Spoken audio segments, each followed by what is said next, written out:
Você já imaginou um avião de combate tão avançado que poderia ter mudado o curso da história? Hoje, vamos voltar no tempo para a Segunda Guerra Mundial e conhecer uma máquina revolucionária, o Messerschmitt Me-262, o primeiro caça-jato a entrar em combate.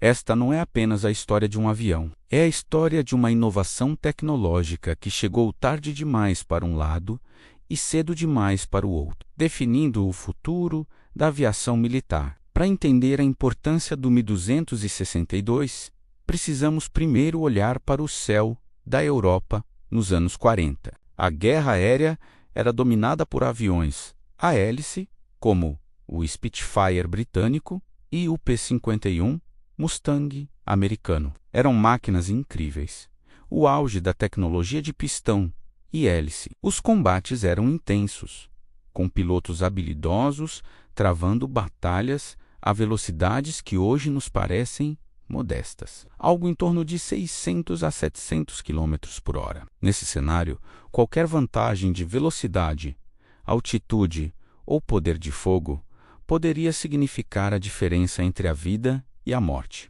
Foi nesse contexto que a Alemanha nazista, desesperada por uma arma que pudesse virar o jogo a seu favor, apostou tudo numa tecnologia radical, o motor a jato. A ideia de propulsão a jato não era exatamente nova. Os conceitos já existiam desde o início do século, mas transformar essa teoria em um motor confiável e potente o suficiente para um caça era um desafio monumental. Engenheiros alemães, como Hans von Ohren e Anselm Franz, trabalharam incansavelmente para desenvolver os motores a jato Junkers Jumo 004, e o avião projetado para carregar essa nova tecnologia foi o Me-262.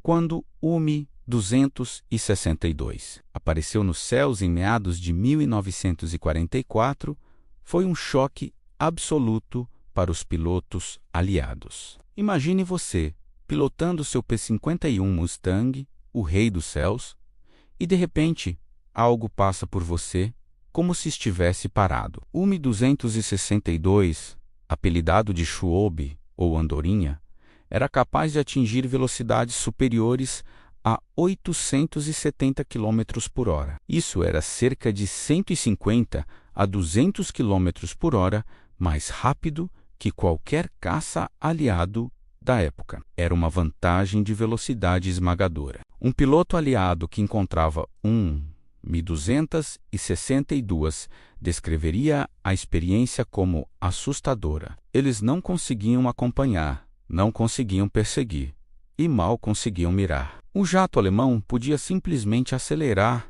e desaparecer no horizonte, ou mergulhar sobre uma formação de bombardeiros, fazer um ataque devastador e subir para longe antes que as escoltas pudessem reagir. Para os pilotos da Luftwaffe que tiveram a chance de voar no Me-262, era como pilotar uma nave do futuro.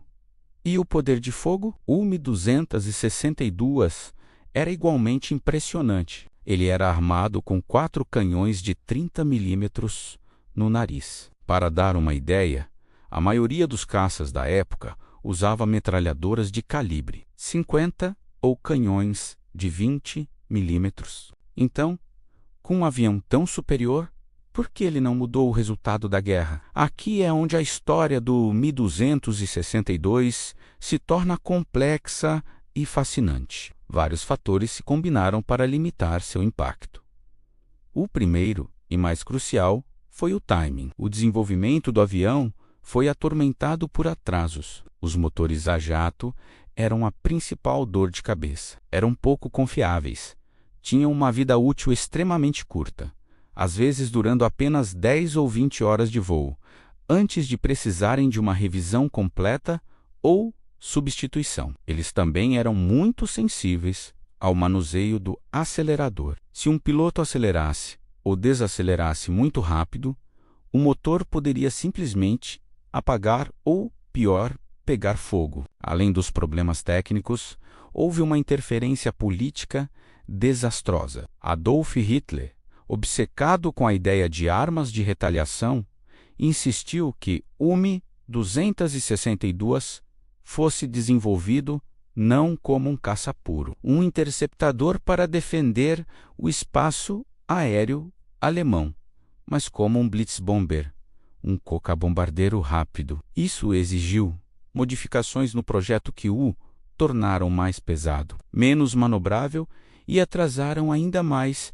sua produção em massa como caça. Muitos oficiais de alta patente da Luftwaffe, como o famoso general Adolf Galland, protestaram veementemente, argumentando que o verdadeiro valor do avião era como um interceptador de bombardeiros. Mas a ordem foi dada, e tempo e recursos preciosos foram desperdiçados adaptando o Mi-262 para um papel para o qual ele não era ideal. Quando a liderança alemã finalmente percebeu o erro e priorizou a versão de caça, já era tarde demais. A essa altura, em 1944 e 1945, a máquina de guerra alemã estava em colapso. As fábricas que produziam os Mi-262 eram constantemente bombardeadas pelos mesmos bombardeiros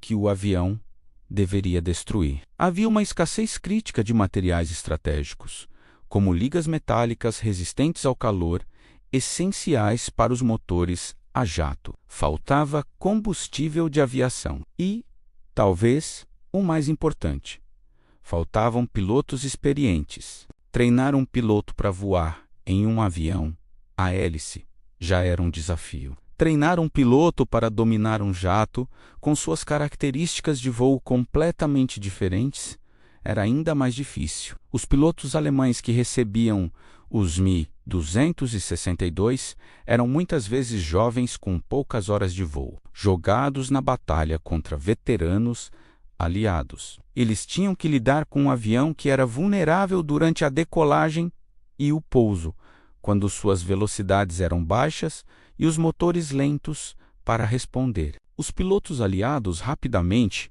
aprenderam essa fraqueza. Eles não tentavam lutar com o Mi-262 em alta velocidade. Em vez disso, eles criaram uma tática mortal: patrulhar perto dos aeródromos dos jatos. Quando um Mi-262 estava descendo para pousar, com um trem de pouso baixo, flaps estendidos e pouca velocidade, ele se tornava um alvo fácil para um P-51 ou um Spitfire que mergulhava sobre ele. Muitos dos preciosos jatos alemães foram destruídos assim, no chão ou nos momentos mais vulneráveis do voo. Apesar de todas essas dificuldades, quando o Mi-262 conseguia entrar em combate em seus próprios termos, ele era dominante. Ases alemães, como Adolf Galland e Walter Nowotny, acumularam vitórias voando no jato. Eles desenvolveram táticas de mergulhar e ampliar,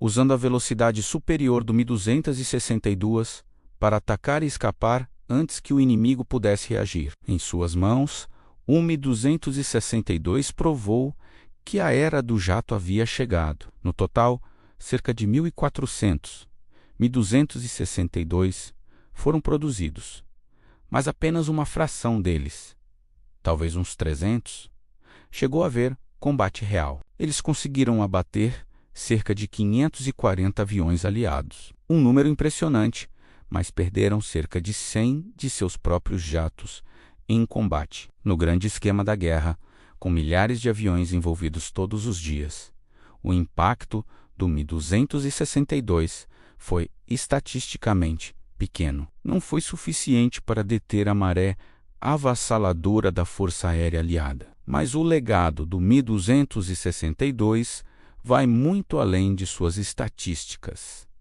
de combate. Após a guerra, os aliados ficaram maravilhados com a tecnologia alemã. Tanto os americanos quanto os soviéticos capturaram exemplares do Mi-262, junto com seus engenheiros e dados de pesquisa. Este avião se tornou a base para a próxima geração, de caças a jato de ambos os lados da Guerra Fria, o americano F-86 Sabre e o soviético MiG-15, que se enfrentariam nos céus da Coreia. Tinha uma clara herança de design do Mi-262, especialmente em suas asas enflechadas, uma inovação crucial para voos em alta velocidade. O Mi-262 foi, portanto, uma ponte entre duas eras da aviação. Ele foi o último esforço desesperado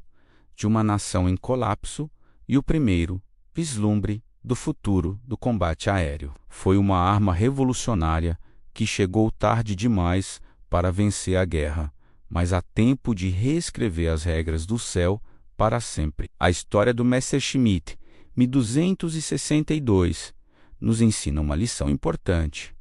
A tecnologia superior, por si só, não garante a vitória. Fatores como produção, logística, estratégia, treinamento e, claro, o timing são igualmente cruciais. Foi um avião formidável, uma verdadeira maravilha da engenharia para sua época, mas que não conseguiu superar as circunstâncias avassaladoras de seu tempo. Uma andorinha que, apesar de sua velocidade incrível, não conseguiu trazer o verão da vitória para a Alemanha. Hoje, poucos exemplares originais do Mi-262 sobrevivem em museus ao redor do mundo, testemunhas silenciosas de um momento decisivo na história da tecnologia e da guerra. Olhar para eles é olhar para o nascimento da Era do Jato, uma era que o Mi-262 inaugurou de forma dramática e inesquecível. Obrigado por nos acompanhar nesta jornada pela história da aviação. Se você gostou de conhecer o incrível Mi-262, não se esqueça de deixar o seu like, se inscrever no canal e ativar o sininho para não perder nossos próximos vídeos. Até a próxima!